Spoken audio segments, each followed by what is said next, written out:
we're going to talk more about cycling a fish tank, because there's a lot of stuff that's really in-depth in these, and it's easier to do small videos instead of one really long video, because people don't really like watching long videos. So we go for what you guys like. So if you see something in the videos that you like, put it down in the comments. If you see stuff in the videos that you don't like, put them down in the comments. I make these videos for you guys so that you can have a little entertainment and enjoy some of the knowledge that I've gained over the decades of doing all this. More about the cycle. We're going to talk about when you start a fresh fish tank. Not only when you start a fresh fish tank, but when you change fish tanks around. So, let's say, I have this fish tank here. This fish tank had baby peacocks in it, if you remember. I took the babies out, I moved them to another fish tank. This tank sat empty for about a week. Now the cycle, because it went from getting a bio load to no bio load, the cycle is swayed. Cycling a tank is, in essence, like a pendulum swing. You got your pendulum. Start right here. Brand new tank. Fresh water, fresh gravel, fresh everything. As time goes by, things balance out to the point that it will keep swaying back and forth, but it'll be gradual sways. Now, if you do major changes to the fish tank, it gives the pendulum another push, and it starts to sway back over. So, this is an established fish tank.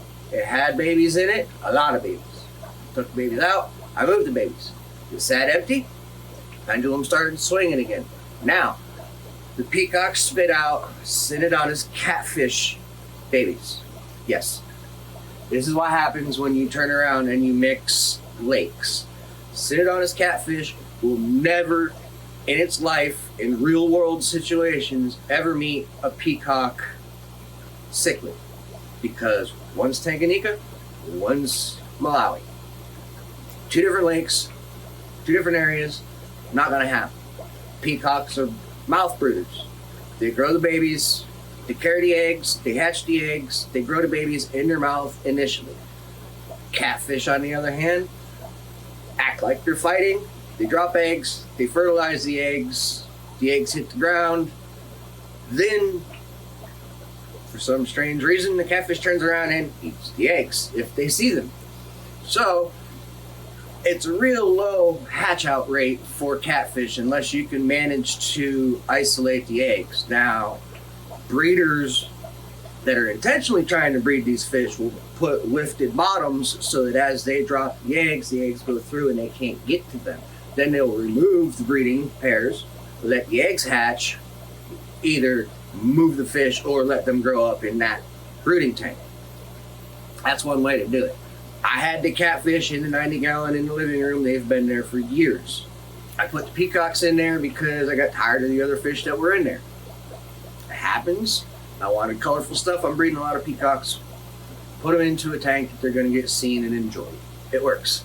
But in the process of doing this, when the catfish mated, the peacocks picked up the babies, stuck them in their mouth. Now I've got Synodontis catfish in 3 tanks. I'm moving them all to this tank, and I'm also putting Mbunas in this tank. So again, I'm mixing species, but the yellow labs got to come out of their grow out tanks because they've got to that point. Their size gets to a certain point, you move them to a bigger tank. They get to a little bit bigger, you move them to another tank. That's the process of breeding, unless you've got access to 350-gallon IBC totes, like I've got outside, where once they get to a certain size, you just take everything and throw it in the IBC tote. It'll grow, as long as it doesn't freeze.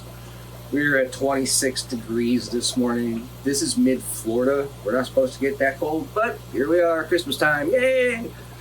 Anyways, so when you're starting your pendulum swing with your new tank or your modified tank, you have to wait for the balance. Water changes are your friend. If you have any questions about anything that's going on, you set up a new tank, you went out, you bought a dozen guppies for your 20-gallon fish tank. dozen guppies in a 20-gallon fresh tank should be okay. I've never personally had any problems with stuff like that. Water change. You do a water change once a week, like you're supposed to anyways. It takes the bad stuff out. Now I'm doing 75% water changes. The biologics are to grow in the gravel, on rocks, in the filters, and plant your tanks. I don't care if you get guppy grass, Java moss, a live green plant, something that's really hardy. Java moss grows like crazy. Guppy grass grows like crazy, very simply, and it will help balance your tank. You're going from an initial start or a complete redo. You need to rebalance the tank as quickly as possible, as slowly as possible. Haha, these are supposed to contradict each other, but you want the biologics to grow quickly. You don't want the water parameters to fluctuate really bad. So you're trying to speed up one process and keep one process at a minimum.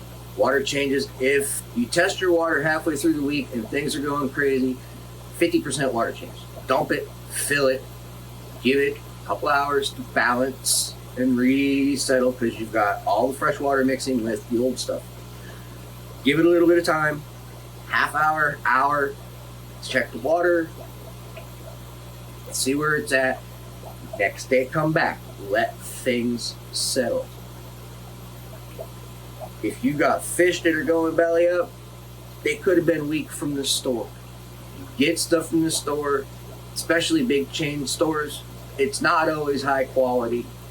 You're going to get sick fish. You're going to get fish that you can't see what's physically wrong with them. It happens. There's a 30-day guarantee on that fish. Fish dies, bring it back. You get another one. Either way, pendulum swing is what you're trying to deal with. It's what you're trying to keep an eye on, and it's what you're trying to balance. Minimal swing, do things slow, be patient, enjoy the hobby, and enjoy the fish, because there's a lot to it. There's a lot of cool things that you can get into, and there's so many different aspects of the hobby that you can do your own way. There's no rules to this aside from keep them alive. I mean, you can set up a Skittles tank. I've got Skittles tanks. You've seen them. I've got natural tanks.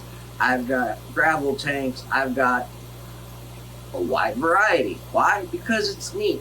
If I want to flip the black light on and see stuff glowing, I've got a tank for that.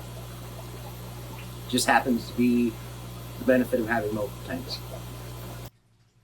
Alright, so to recap, anytime you feed your fish, anytime you add fish, anytime you take fish away, the amount of food that you put in and the types of food all will change the parameters of your tank.